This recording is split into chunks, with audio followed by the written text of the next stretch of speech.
I'm Tom Gosnell. I'm president of the American Federation of Teachers here in Massachusetts. And I want you to know right off the bat, I'm sorry, I forgot to put my button on. It says keep the cap on charter schools. So, indeed, it is an extraordinary pleasure to introduce Pasi Sahlberg, our colleague from Finland. His bestseller book, Finnish Lessons. What can the world learn from educational change in Finland? And I will tell you, I have heard Pasi speak now a number of times. We will all learn much this evening. He's currently a visiting professor at Harvard University Graduate School of Education.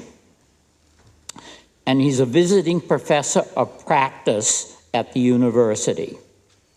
He is experienced in classroom teaching, and of course, this is an absolute plus to have here a man whose background is rooted right in the classroom.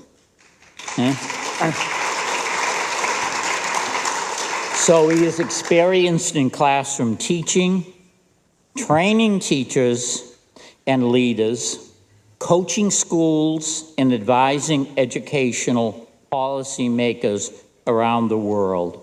And I'm absolutely thrilled that you are advising these men and women, because occasionally we get some ideas that aren't so wonderful. So I'm glad they have your ideas. Yeah. He is an international speaker and writer who has given more than 300 keynote speeches and published over 100 articles, chapters, and books on education. Pasi is a member of the board of directors of the Association for Supervision and Curriculum Development and the International Association for the Study of Cooperation in Education. He is also known as an international school improvement activist, and this is super important, folks, because of his direct link to practitioners and their communities. So I am indeed fortunate that on behalf of Citizens for Public Schools, and if you haven't joined, please join, a great organization. So on behalf of Citizens for Public Schools, to introduce Pasi Sahlberg. Pasi. Yeah.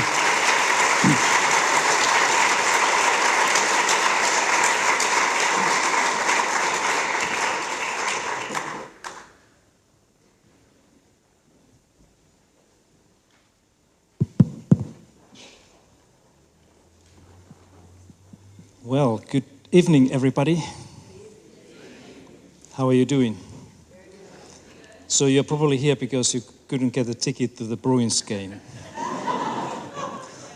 So I don't mind if you check your smartphones, what is the situation. Tell me also what's going on, because there may be somebody who wanted to see a Finn tonight in the hockey game, but you're going to see a Finn here tonight talking about these things. It's a great pleasure to be here, and I must be completely honest with you, I don't feel quite well. We have had a kind of a germ within our family, and I'm the last one to have that. Yesterday I had really bad day and bad night, so if I faint,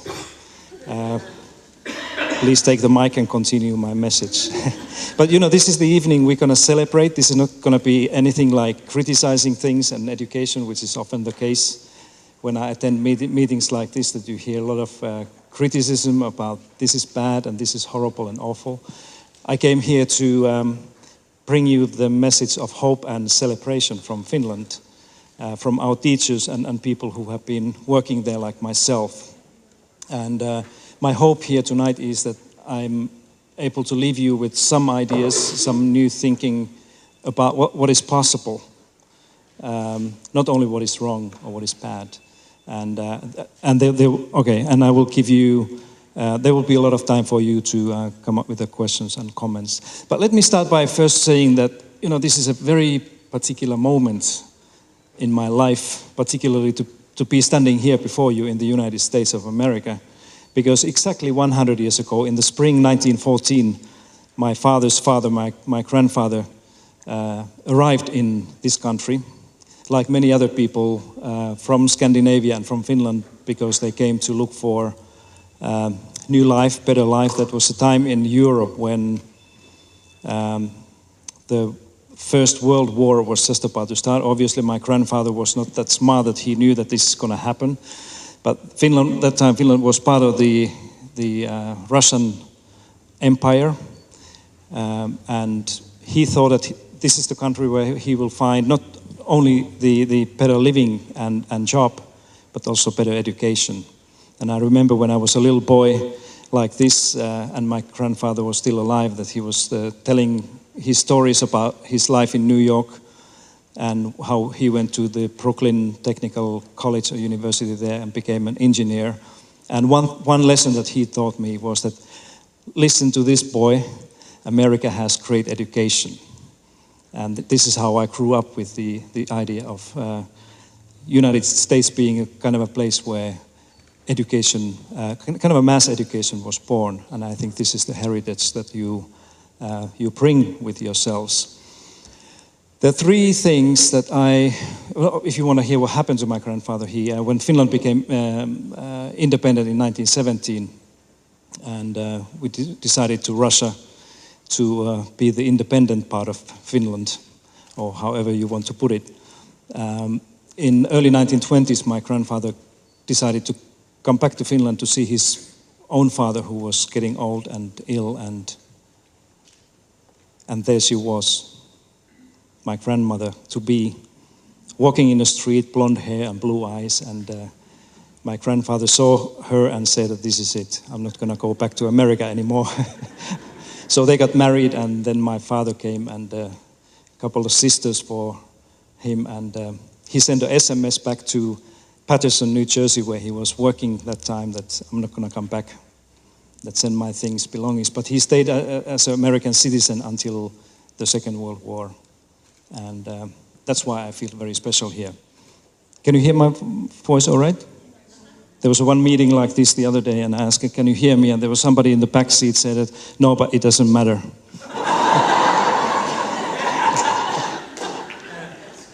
Anyway, three things I want to tell you up front so that you don't misunderstand what I want to tell you.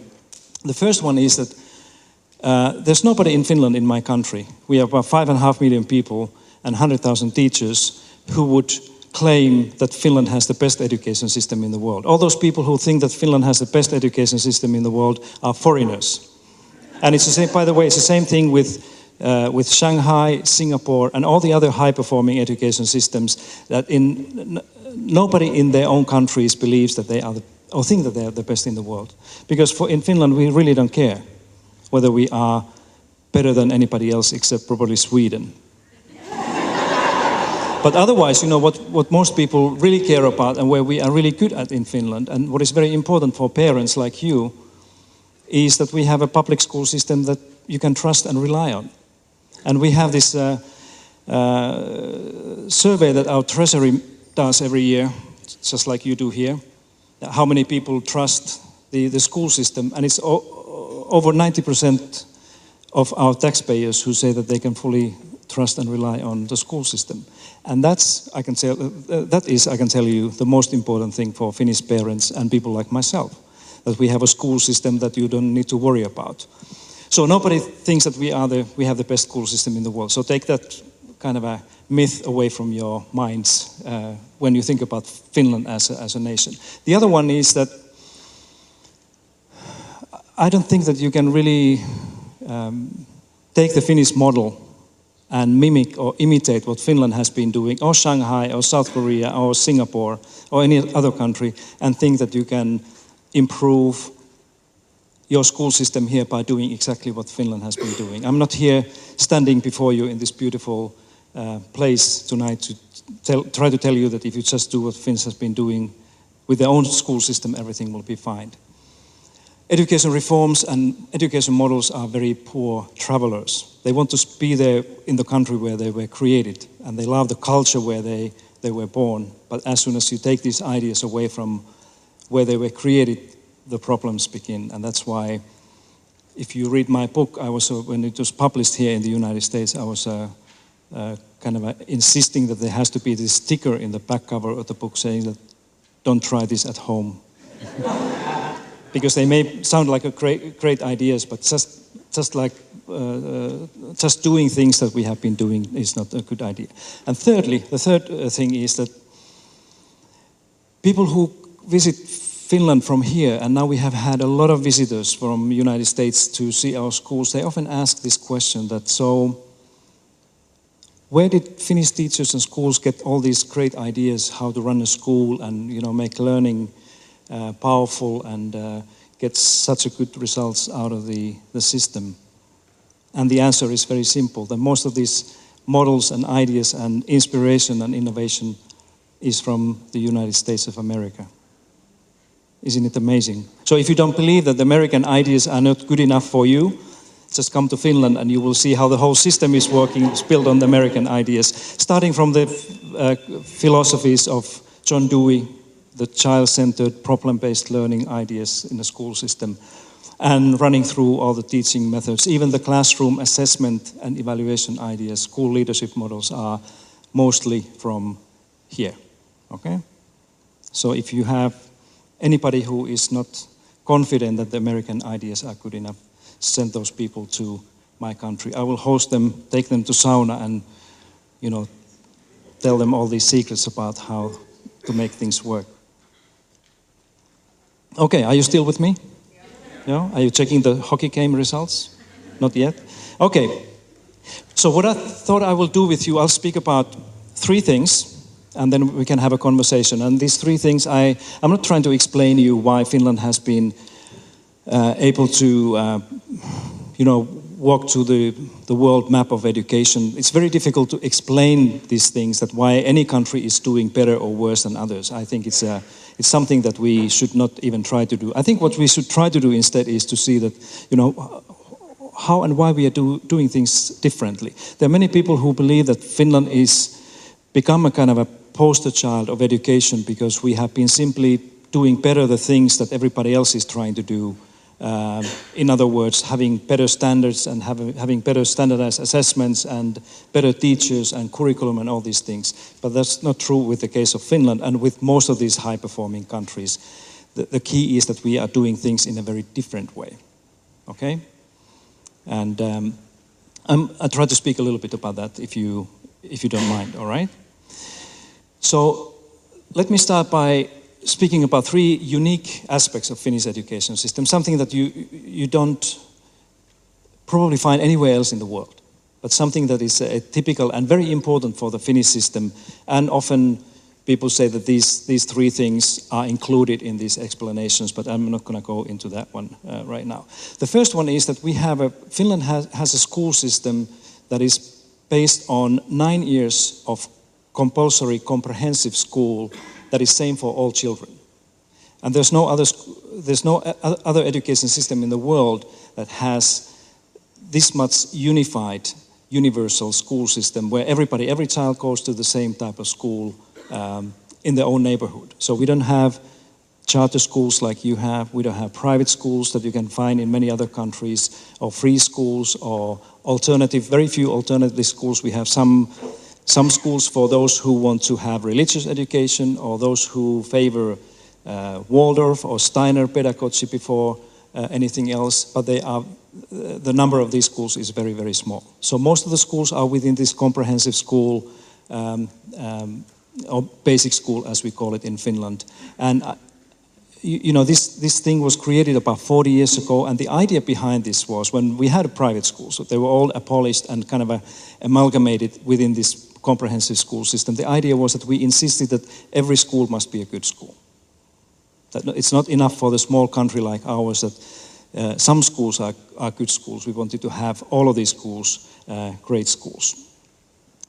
Then the other unique aspect is that all teachers in Finland who are teaching in these comprehensive unified schools, that all these teachers must have at least master's degrees from the research universities that prepare teachers. There's no other country in the world that has this high requirement for all the teachers. I'm talking about primary, elementary school teachers, and even kindergarten teachers need to have a university degree. So you cannot teach in any school in Finland without having a master's degree from a research university. And this started in late 1970s, and this has created a kind of a teaching force where there's a lot of potential and there's a lot of capacity, and teachers in Finland, they have the same type of ethos than medical doctors or lawyers have here or in other country. And that's why I think this makes the country unique.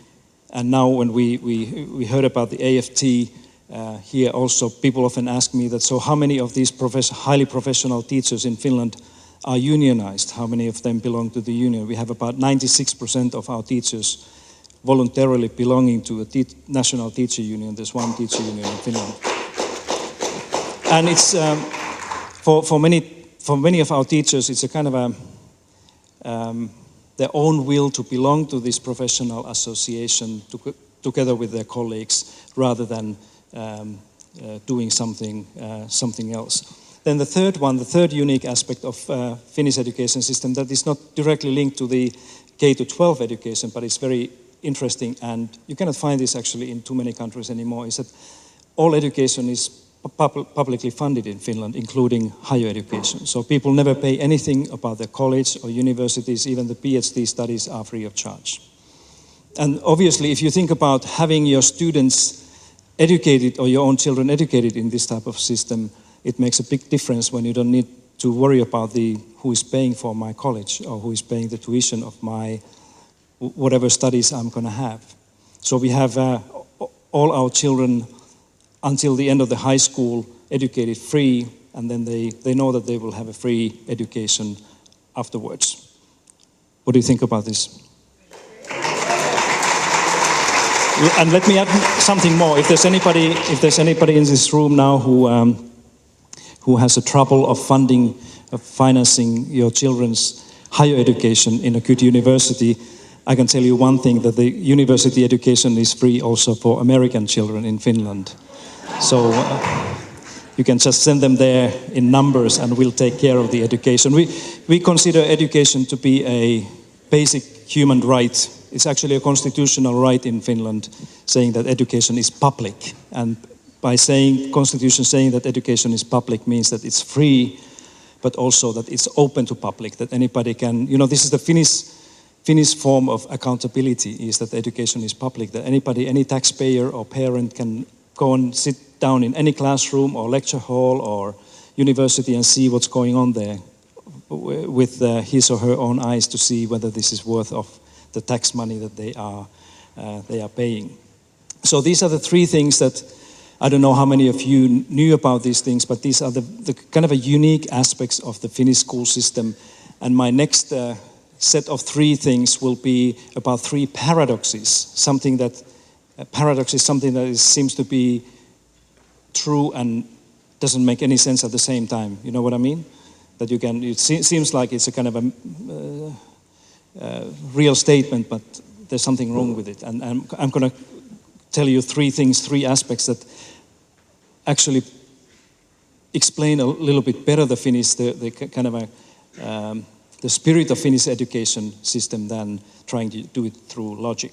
The first one is that it goes something like this, that teach less and learn more.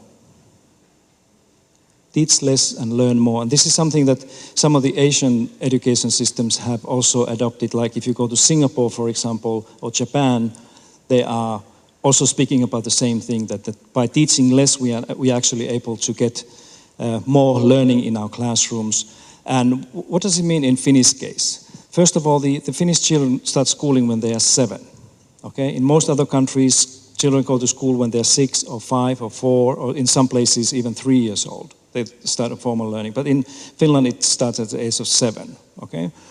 And then children have relatively shorter school days during the elementary and primary school, and even in the middle school. High school is a different thing because it's a completely different entity in the Finnish school system. But the first 9 years of the school in Finland, children have relatively less hours per day or week compared to many other countries, certainly compared to the United States. Okay, so if you calculate all the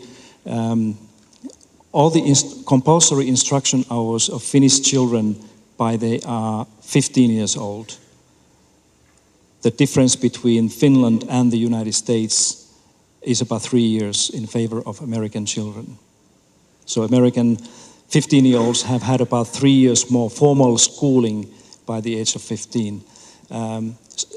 In other words, there's no correlation between the amount of instruction children are receiving in our school systems and how they do in these international tests and exams, for example, or how much they learn in the first place.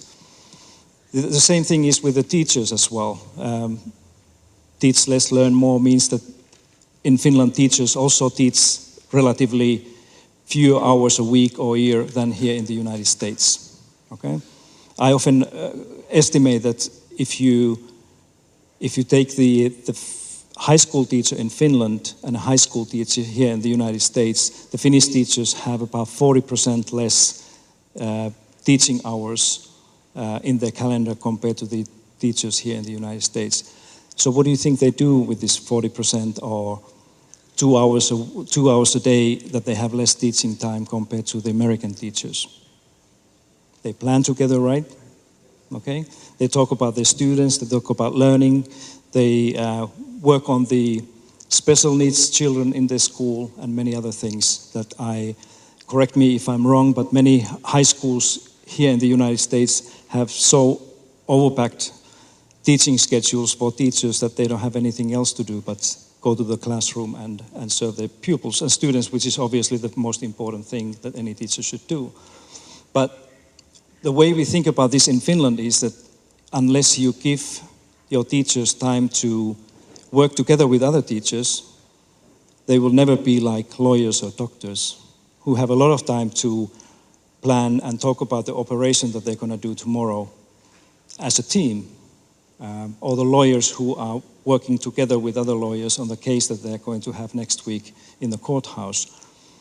In Finland, we think that teachers are exactly the same type of professionals, that they need to have time to talk about their children and their projects and the learning of the kids if they want to make that successful. The second paradox is something like this, that if we test less, children will learn more. Okay? You want me to repeat that? Test less and learn more. So, what does it mean in Finland? First of all, Finland is a country that is almost like a standardized testing free zone. That we are not big fans of standardized assessments and tests. We actually have only one external high-stakes standardized examination in the country that is in the very end of the high school, when our students are about 18 or 19 years old. So before that, Finnish pupils never sit a standardized assessment that would have any stakes for them. So how do we assess? How do we evaluate the system? How do we know that the kids are learning? How do we know that teachers are doing the good job? Most of the assessments are done by in the classrooms using American methods of classroom assessment. Yeah, like portfolio assessment is a very common way of assessing students, or performance assessments, and all sorts of assessment theories and models are employed every day in Finnish schools. So we trust and rely on our teachers, just like we trust and rely on all of our doctors and most of our lawyers, just like here, in their judgment, right? So we treat teachers in exactly the same way. That in Finland, we think that the teacher is the best person to tell whether the children in their classroom, his or her classroom, are learning or not. And that's why we try to stay away from these types of assessment and testing practices that you can find now all around the world, where children are sitting more and more assessments and examinations and tests that often have no stakes for them, but high stakes for teachers and the school. And this is a kind of a most absurd situation, is that you have examinations and tests in the school that have low stakes for kids, but high stakes for teachers. And that's what's leading many countries into trouble when they try to make sure that the results are good.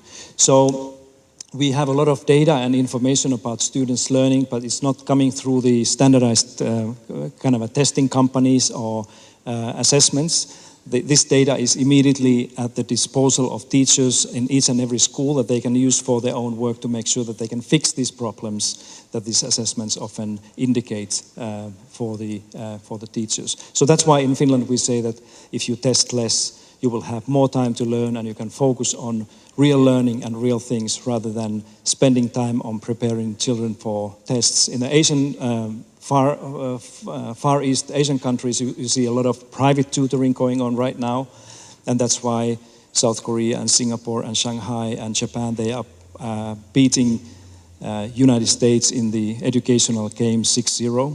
But it's no wonder, because there's so much more kind of a private education going on behind the scenes, and that's why America will never beat the Asian countries if you play with the same rules. So that's why I'm often saying that, why don't you change the rules here?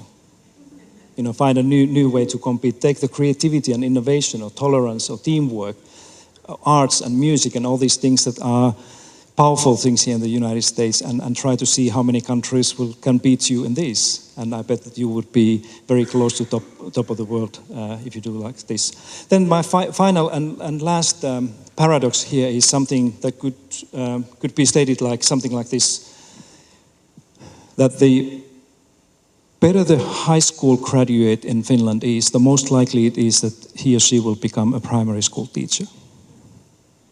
Do you want me to say it again? Okay, so better the high school graduate or college graduate in Finland is, the more likely it is that he or she will become a primary school teacher.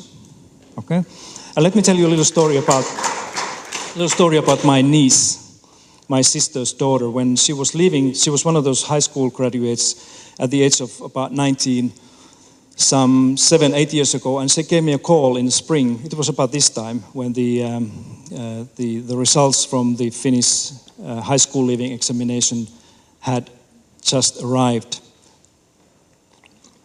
So she called me and said that, "Uncle, I have decided to become a primary school teacher, so what should I do?" And she called me because I was teaching teachers at the University of Helsinki a little before that, so she thought that I can give her some advice. So, primary school, is that 1 to 6? Yeah. Okay. So I said that, you know, you are what Americans would call a straight A girl, that you have highest marks in all the grades and foreign languages and math and science and literature and all these things, and you do sports and music and all the other things. So just go there and be yourself and they will accept you. About 3 months later, in the middle of the summer, she called me back and she was desperately crying. And she was crying because she had received a letter saying that she was not good enough to become a primary school teacher. Okay? So she asked my advice what to do and said, oh, let me think about this, but tell me first what happened in the entrance to when you try to apply to the university. And we have 8 universities that provide primary school teacher education, and as you heard, they're all master's degree. It's normally about 6 years of full-time study, exactly the same as becoming a lawyer or mathematician or economist or anything like this in the same universities. And they all provide one program. You know, the one program you have here in the United States, although I said I'm not going to criticize, but I just mentioned this. Just think about this. In Finland, we have 8 universities and one program for teachers. Here in the United States, you have about 2,000 different programs how to become a teacher. So there are so many different pathways to become a teacher here that you never know which way these people have ended up getting their diplomas. But anyway, I said, so what happened in the entrance to the university? Tell me about that. And she said that, well, the first part of the entrance examination to this master's program was very easy, because she said that we had to read a book. It was not my Finnish lessons, which was it's a great book, by the way. But it's a book like this that was made of 6 or 7 scientific papers that were published in the journals before. And these students, the applicants, they have to learn it by heart, because they were tested using the multiple choice questions, a kind of a routine type of thing, just to see that, how well these candidates actually understand what they read. And she said that, this was easy for me because I'm a good student and I know everything, I know how to study things and I remember things well and understand. So she was invited to the second phase of the entrance examination. And remember, this is the primary school teacher education program, that all the students have to do the same. And I asked her to tell about the second phase, and she said that, in the second part of the entrance to this primary school teacher education program that I wanted to go, there was an exercise that was for about 4 or 5 applicants. And they were invited to the room where there was a panel of 3 or 4 university professors, and this team was asked to prepare a lesson for a 4th grade in mathematics. And they had time, about 30 minutes, to plan for this. And the panel was observing how they work, how creatively they think, how they communicate, all these things. And then this team was asked to play this lesson out, what happens in a class. And again, the panel was observing, what's going on there. And she said that for me, this was an easy thing because I have 3 smaller sisters and brothers, and I've been playing with them, planning these lessons all my life for them, so I know how to do these things. And she was in a Girl Scout and all these things. So she said that I got an invitation to the third and the final part of the entrance to the university. And I knew that the problem was there, that something happened in this final phase that she was not able to do well. So I said that, so tell me about that. And she said that the main thing in the third phase was the individual interview. That there was, again, the panel of professors interviewing each and every of these candidates, but this was an individual one. So she was there alone in a room, and they were asking all sorts of questions. And I said that, so what was the most difficult question that they asked you, that you found kind of complicated? And she said that the question I didn't expect was when somebody was asking that, why did you come here? Because with your grades, you could become easily a lawyer or doctor or businesswoman or anything you like, but why a primary school teacher? And I said, so what did you say? And she said that, because I didn't quite think about this in advance, so I said that my uncle is a teacher. And then she said that my mother is a teacher and my grandfather was a teacher, and there are a lot of teachers in the family, so it must be like a family business. And then there was somebody in the panel who said, is there anything you would like to add? Anything more? And she said, yes.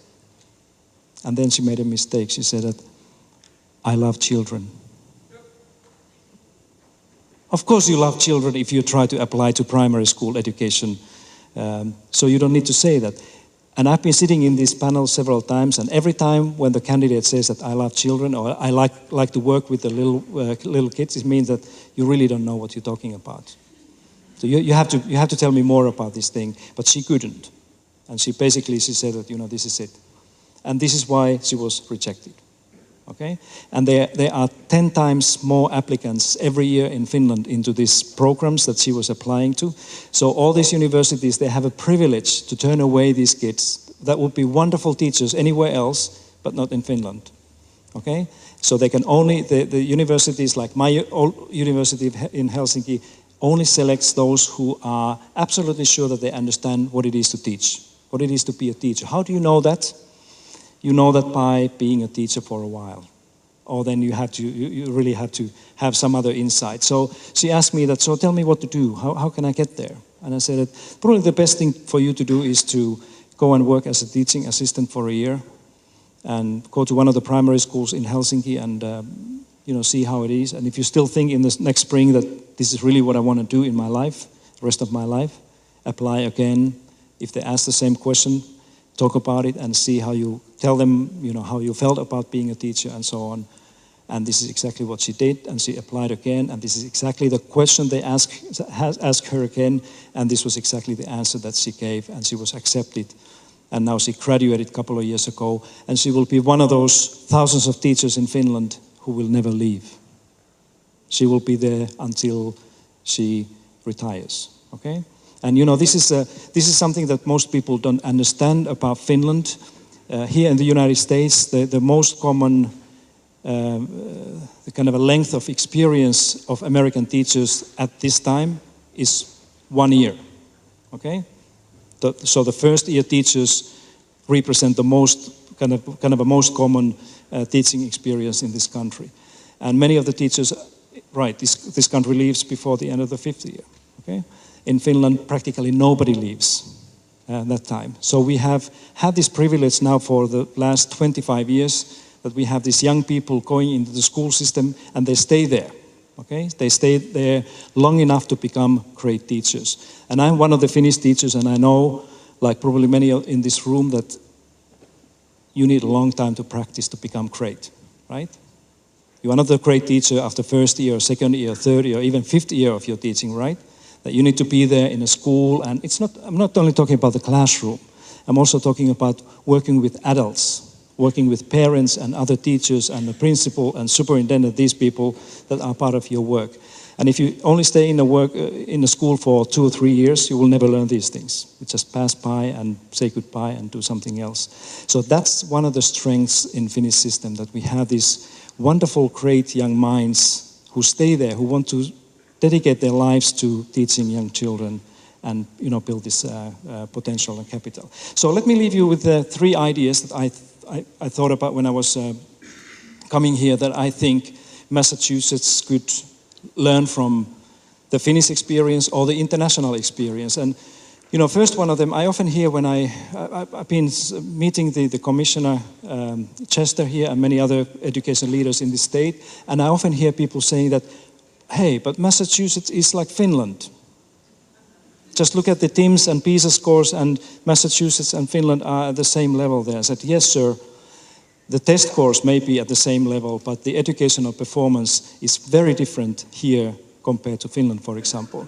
And I'm particularly talking about the equity, how equitable the system in this state is for children coming from different backgrounds in terms of how successful they can be in a school. Finland is one of the most equitable education systems in the world, meaning that the family background doesn't really make too much difference. Finland is also rather homogeneous, not anymore that much as it used to be, but it doesn't, take away this kind of achievement that Finland has had with the equity. So my first lesson for the Massachusetts is that if you want to be like Finland, or if you want to be like the best in the world, which is not probably a very good idea in the first place, because nobody there who is now in the top of the world has wanted to be there, It seems like the best strategy is to try to avoid being the best, and then you just ended up being there.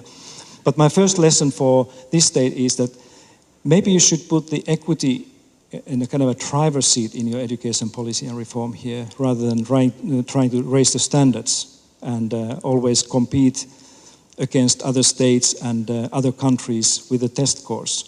Because with all these successful education systems, it seems like the enhanced equity has been also driving the improved quality of learning.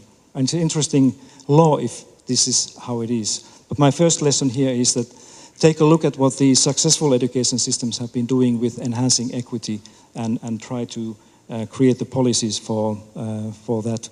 The second one is, and I have a lot of appreciation for the education, particularly in this state here, Massachusetts, and I think that you could do much better with the school accountability and particularly the student assessments and testing. I think you are testing your children too much, it's too expensive, and it has too many negative consequences, not only for your children but also the communities and parents.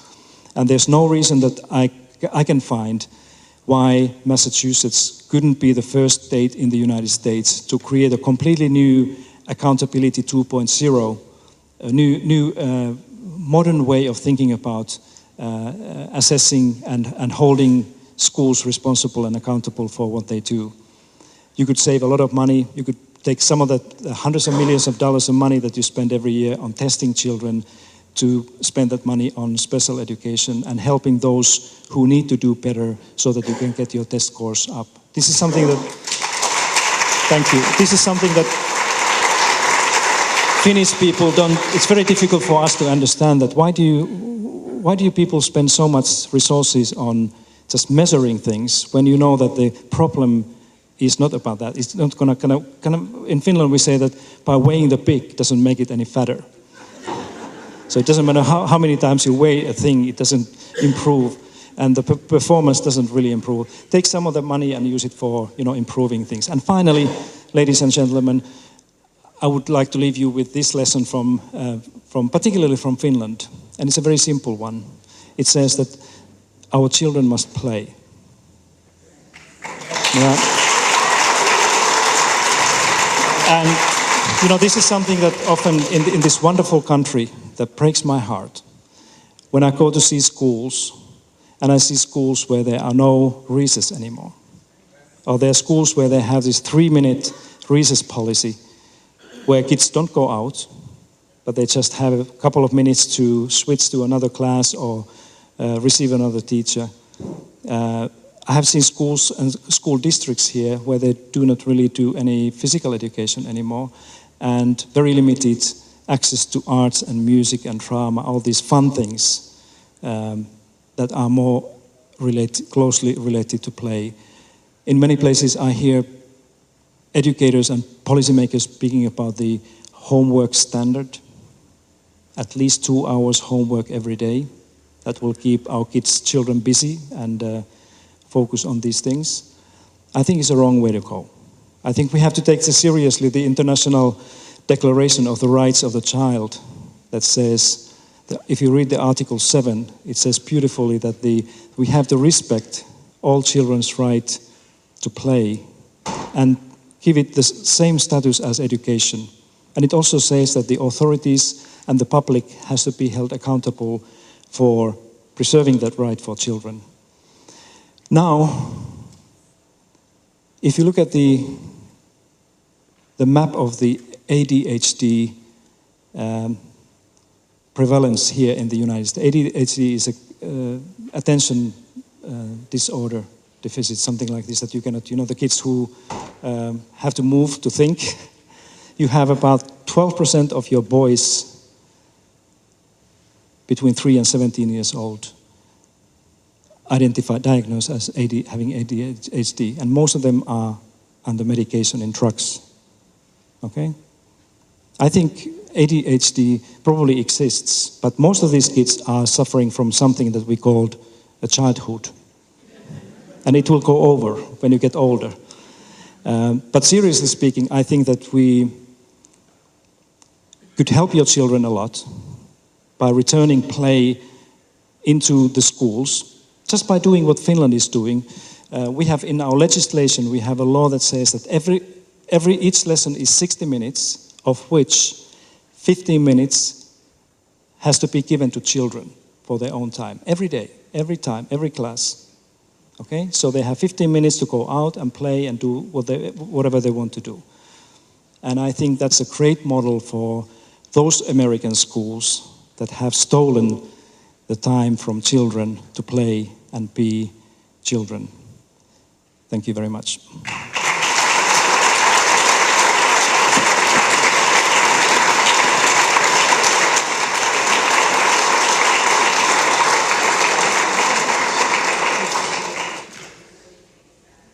Okay, did you find it interesting? Yes. Yeah, what is the score now? Nobody knows. 1-0. For who? That's too bad. Let's talk a little bit more and the Bruins will score. Okay, any comments, any reactions? If you don't have any questions, that's fine. If you just want to make a statement or comment, that's fine too. I'm very happy to hear what you have in mind. I'll give you a mic first. Thank you. My background is in education. I'm a retired teacher. I was president of a teachers union, and I worked 11 years in education policy. And I have never felt a deeper sense of hopelessness about where we're going. And when I look at what happened in Finland, obviously in the 70s or whenever this reform movement began, a national consensus emerged. Could you talk a little bit about how that happened, how you reach consensus in Finland? I also came to the conclusion, I might add as a footnote, that after reading your book, it seemed impossible that we could do this in the United States, but I was still optimistic enough to believe that we could do it in Massachusetts. Absolutely. I think we have to redefine impossible, and we can do it. And I hope that your hopelessness is not because of my talk here. Because I came here to bring you hope. You know, if we can do it, just like you said, you know, if we can do it as a nation of 6 million people, and you know, doing it in a much more kind of a poorer conditions. We didn't have money to do these things. Why not America can, or Massachusetts? And you know, you have the advantage that you have this can-do attitude that we don't. The Finns are much more kind of a skeptical to everything, that no, this doesn't work and this is not good enough and what's going to happen if we do this. But you guys, you have this attitude to do these things. You just need a kind of a right direction to do these things. But your question is great, that you know how Finland was able to build the consensus.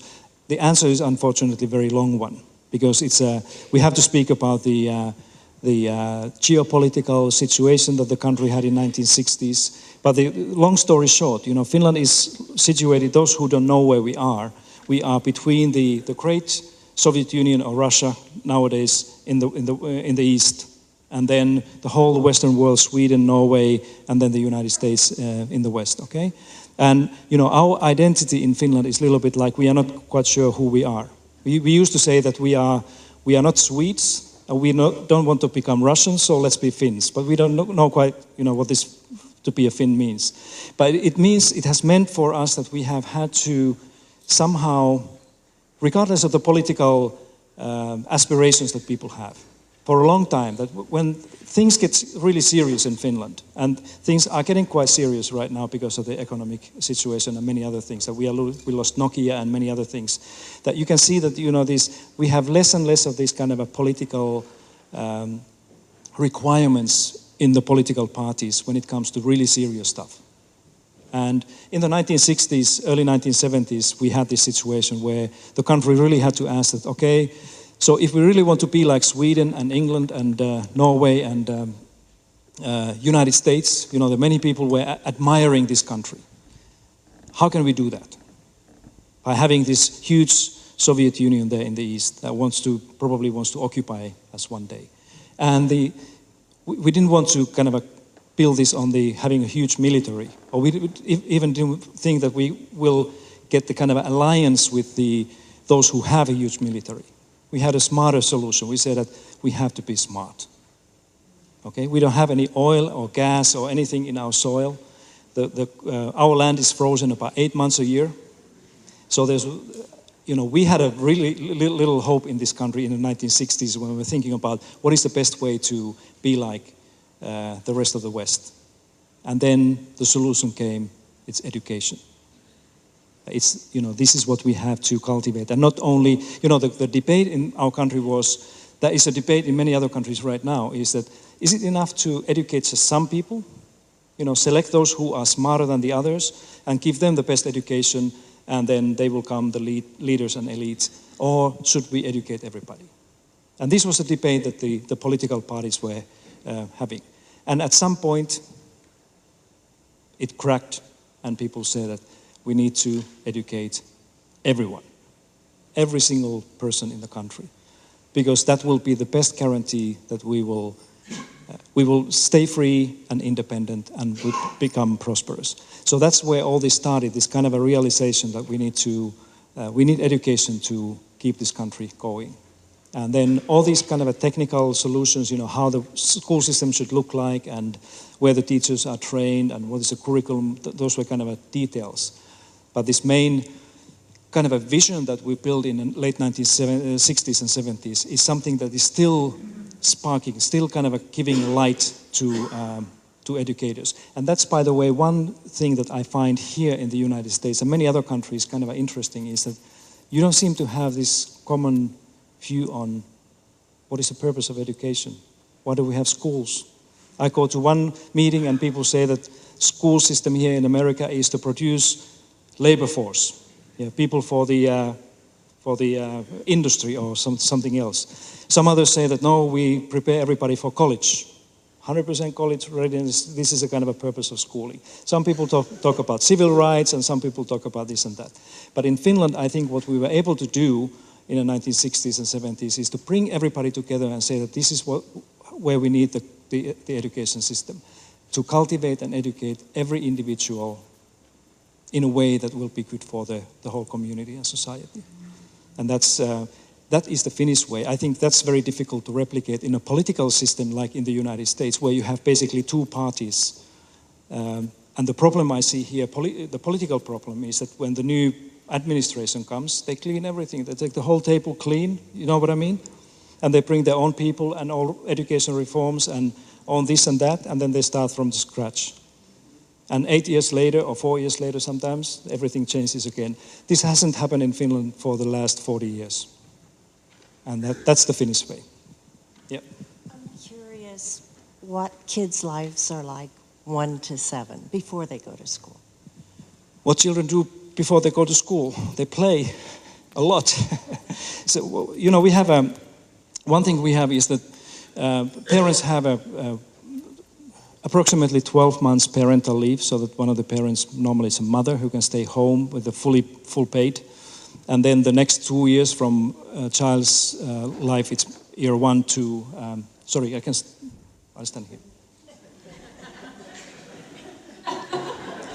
1 to 3, we have an option that one of the parents can stay home and keep their jobs, but not to be paid if they want to do that. And then from 3 to 5 years old, the child has a right. Again, listen carefully. In Finland, it's a children's right to have a high-quality daycare if they want to. It's not the mother's or parents' or system's right. It's a child's right to daycare. Okay, and we have about 75 or 80% of our 3 to 5 year olds are in a daycare. Okay, so it can be a public or private, whatever it is, but it's a service for the families. And then about 98% of our 6-year-olds go to half-day preschool. But it's all before this age 7, it's a play-based thing. So they are not learning any kind of a formal reading or writing stuff. Finnish parents are not concerned about whether the kids are ready for the school, because school readiness in Finland means that the school must be ready for different children. Here in America, school readiness means that the child must be ready for the school. Again, this may sound like a semantic difference, but think about it. That if a school readiness means that the school has to be ready to receive and welcome all the children as they are, whether they can read or not, whether they can eat or not, and then find a way how to help them to move forward. Compared to the situation where the kind of a child at the age of 4 or 5 or 6 has a kind of a standard that they are expected to be before they are ready for school. It's a big difference. And that's what's happening in Finland. Most parents in Finland, including myself, we are not at all concerned about the children's academic performance, even in the primary school. We are much more concerned whether the kids are feeling well and whether they are happy and comfortable, whether they get along with other kids, whether they have friends, whether they like school, whether they like to read books and these things. We don't have these things called grade level performance or something like this. That many American visitors, when they come to Finnish schools, they ask the teacher, that the fourth grade teacher, that how many of your kids are reading at the grade level? And these Finnish teachers are saying that, what do you mean by that? That all of my kids are reading. Some of them read very well and some of them not, but I don't care about that. So we are not paying that much attention to these things. Next one. Let me give you the mic. I was wondering about special education looks like in Finland. Special education, it's again a kind of a long story, but what would I say? That we have, one of the characteristics of our special education is that we try to identify all these special needs very early on. Compared to the American special education culture, we have much wider kind of a range of special needs. Most of them are kind of a non-medical in nature. In other words, they are related to learning difficulties or behavioral issues or some other things. And this means that we have, at any given time, about 1/3 of our basic school, comprehensive school students between grades 1 to 9 in special education of any kind. I think here in the United States you have about 11 or 12% of your children are categorized as special needs children. So we have about 3 times more of those kids. And it goes on all the way through the high school. So it's a different, it's a very, very different system. The good thing with this kind of a high rate, the bad thing with this high rate is it's expensive for the state, because every special needs child costs more than they would not be in the special needs. But the good news is that if you have so many children in special needs, the special needs education actually becomes nothing special anymore. Like the 9th graders who are leaving the school when they are 16, my estimate is that about half of them have been in the special education during their 9 years of schooling, which kind of lowers the threshold for parents, for example, to go and ask for help if that is needed. But the big difference between Finland and the United States is that I understand that in most parts of the United States it takes a long time before the school and teachers can start any help for the children who have special needs, compared to Finland, where the school can make the first decision and they can start the help in a day one when they realize that something is happening. We can take still some more questions. Yes. I want to ask about the money. How much does it cost to do this kind of program, and what is the level of taxation required to cover a reasonable program like this? Good question about money. Well, if you look at overall how much your country and mine, we are spending on educating our children, the children's education in K-12 school system here in the United States is about 25% more expensive than in Finland in relative terms. Even if when we convert the currencies so that they are comparable. I don't know exactly. I've been trying to find out that why education here in the United States is so expensive.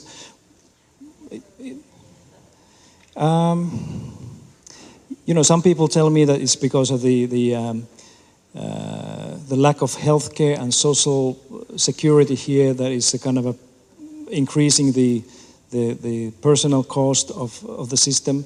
I found somewhere out that only about half of the personnel in the payroll of education in this country are actually working in the school, that there's administration is huge. You have 15,000 districts and they all have their administrations, that there's a lot of kind of expenditures going into stuff that has nothing to do with working with the children.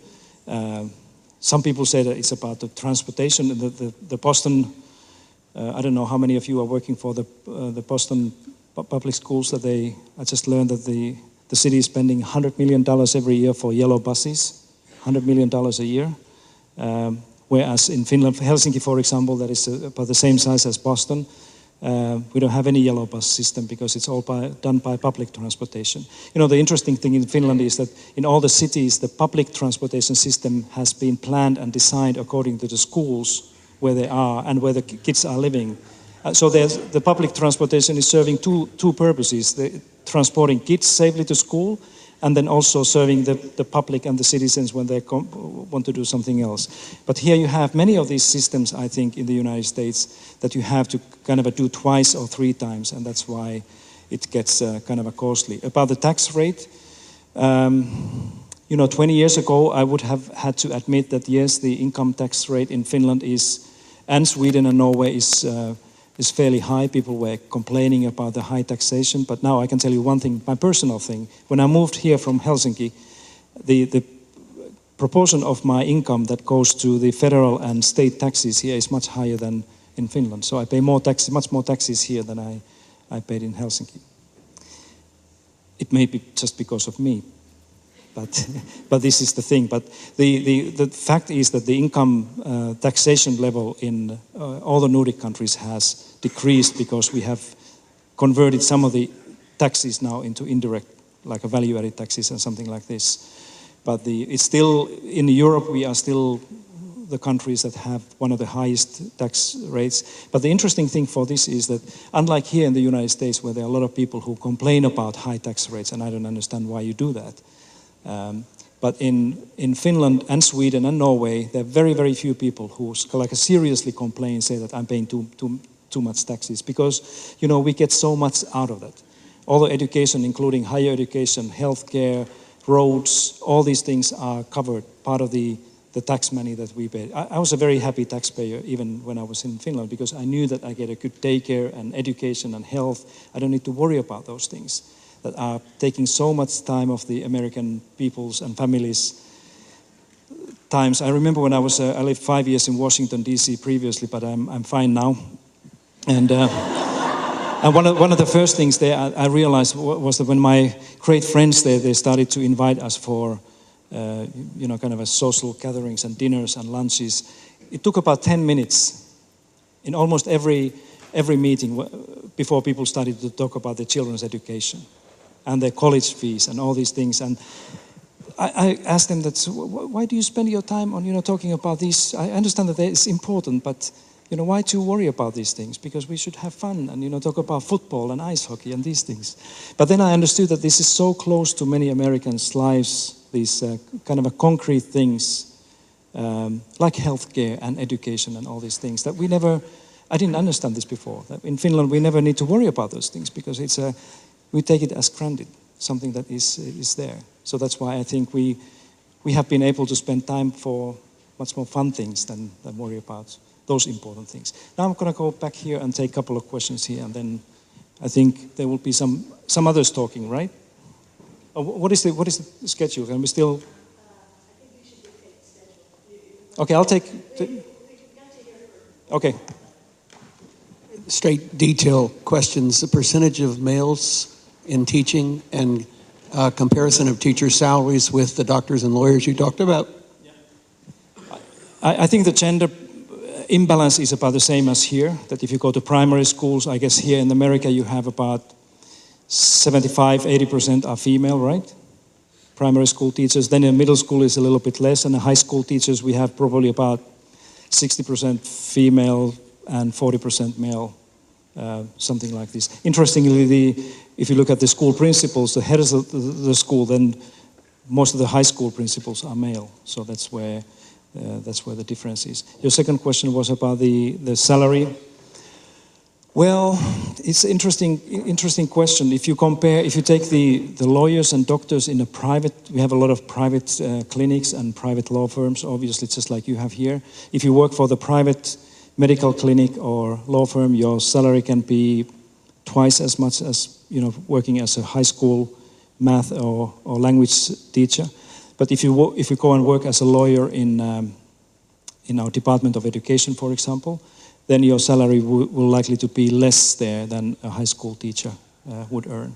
So in other words, I know that here in the United States, if you have a college degree and you go and work somewhere else outside of the school, your salary can be anything 25 to 50% more than being a teacher. But in Finland is doing much better in that sense let me put it this way, that the money is not the main reason why you wouldn't become a teacher. So we don't have many of those people who said that I would love to teach, but I cannot do it because I don't earn enough. One more? Is there anybody on this side? Yes. One of the problems that I see here, and I'm wondering if you have any ideas for it. You mentioned, we need to enhance equity in the United States, which I agree with. But what I see is that we have many programs that say they are designed to enhance equity, but then all their funding and all the administration that's used for those never actually provides the direct wraparound services for students. And I see that there's so many deep pockets, people who are profiting from this and who have more of a say actually in the educational choices. And I can't imagine that that's happening in Finland. But do you have any advice for that? Because I think maybe Massachusetts, maybe one state could do something really revolutionary, but even then I think we're up against that type of a force.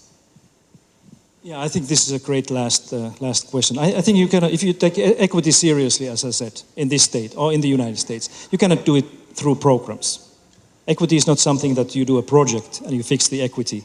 And let me tell you what I mean by equity. Equity here means that we try to kind of even the influence that children's family background has on their performance in the school.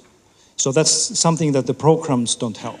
So it has to be, I think the first thing that has to happen, whether it's in this state or in the United States, but frankly speaking, between you and me, if you don't tell anybody out of this room, I don't believe that the federal state can never solve this issue here. I think the Washington DC can have a role in kind of supporting and helping states with the equity-based policies, but it will happen in one of these states, and why not Massachusetts to do? So what you need, I think, is that you need a new way of thinking about the policy here. It requires a new kind of approach to think about education, what is important. And, if education is driven by always judging everything by the test scores, that goes against equity. And everybody knows that the more we rely on standardized assessments and testing in a school, in a district or state level, more complicated, more difficult it comes to have an equitable system, because standardized testing by definition is against equity. It's a kind of doesn't fit into the same picture. So, that's why it has to start from the new types of policies, this new way of thinking about the accountability 2.0, where the whole this assessment will have a new profile, because equity can be measured as well, but nobody talks about that.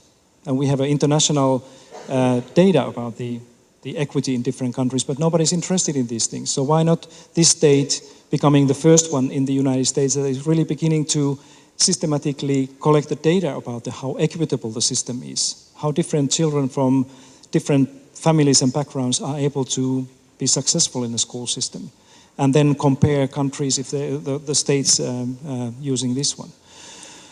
But other than that, I truly believe and I hope that this state, or the other one of my favorite states here in the United States, that is Minnesota, where a lot of Finns went, could do this. People often ask me that, so if it's going to happen in one of the states in the United States, where could it be? And I said it's a Massachusetts, Minnesota, or probably Vermont, a small democratic place there up north that nobody knows where it is.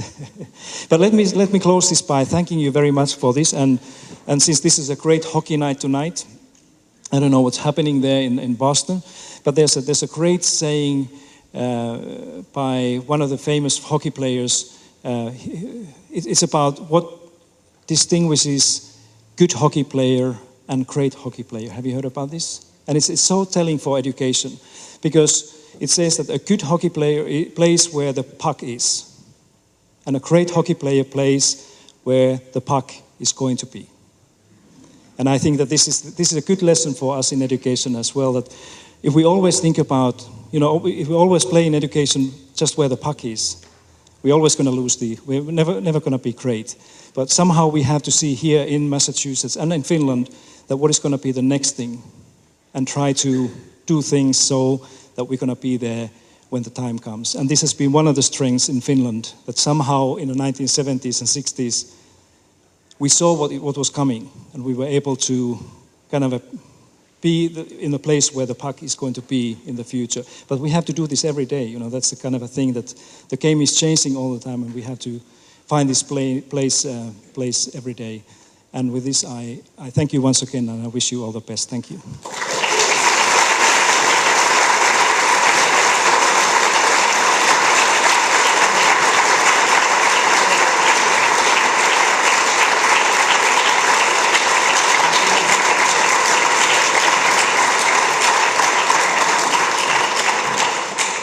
Thank you so much. You have uplifted the spirits of hundreds of people here this evening. My name is Ann O'Halloran. I'm a retired teacher. I taught for 32 years. Upon leaving my classroom, I had only one goal in mind for the entire rest of, I was fearful it would be the rest of my life, and that was to knock off high-stakes testing. So I'm a happy woman working with CPS. We are the only statewide advocacy group dealing strictly with public education. So we're very hopeful that we all leave here inspired, and when you go home, if you so desire, open up your browser, look us up, and join up with us. We're a group that tries to stay close to the ground and connected with teachers and school committees and so on. And so we welcome you to join us. And this is Lisa Geisbond. Yes, hi everybody. I'm Lisa Geisbond. I'm Executive Director. And because we are about trying to organize people to make the kind of positive change that we've had a vision of, thanks to Pasi tonight, I wanted to invite Erica, who's a Cambridge parent, to come and say a few words about what they're trying to do here in Cambridge. Hi, I'm Erica Pastor, and I'm a Cambridge parent of a second grader and a fifth grader at King Open. I'm also a fourth grade teacher in Boston Public Schools, and Ann Barnes and I have been active in trying to do just that, rethinking high-stakes testing. And our first item of business as a newly established Cambridge Committee of Citizens for Public Schools is to, thank you, is to put a pause on PARCC, which is the new standardized test that they're proposing that we take on in our schools. So we would like the Cambridge School Committee, Dr. Young, to really think about not going forward with PARCC. Cambridge has the option to go forward with PARCC or stay with the MCAS. I'm not a supporter of MCAS, but we're taking it one step at a time. Let's pause this decision to go with PARCC so that we can have community-wide discussions and really think about what we're getting into. So you can pick up one of our flyers recently off the press outside, and it says pause PARCC, rethink high-stakes standardized testing, and keep creativity, joy, and accountability in our public schools. We would invite you to email the Cambridge School Committee and let them know your thoughts, and we would invite you to also sign our petition, which is in the back, asking that the Cambridge School Committee and Dr. Young place a pause on PARCC and to generate these community-wide discussions that we are in so desperate need of. Also, our contact is cambridgepauseparcc@gmail.com, and we're open and ready for business, so send us your thoughts, whatever side of the table they might be on. We think that community-generated discussion is the way that we need to go, because if we're talking, we'll come up with some really excellent ideas. So thank you very much.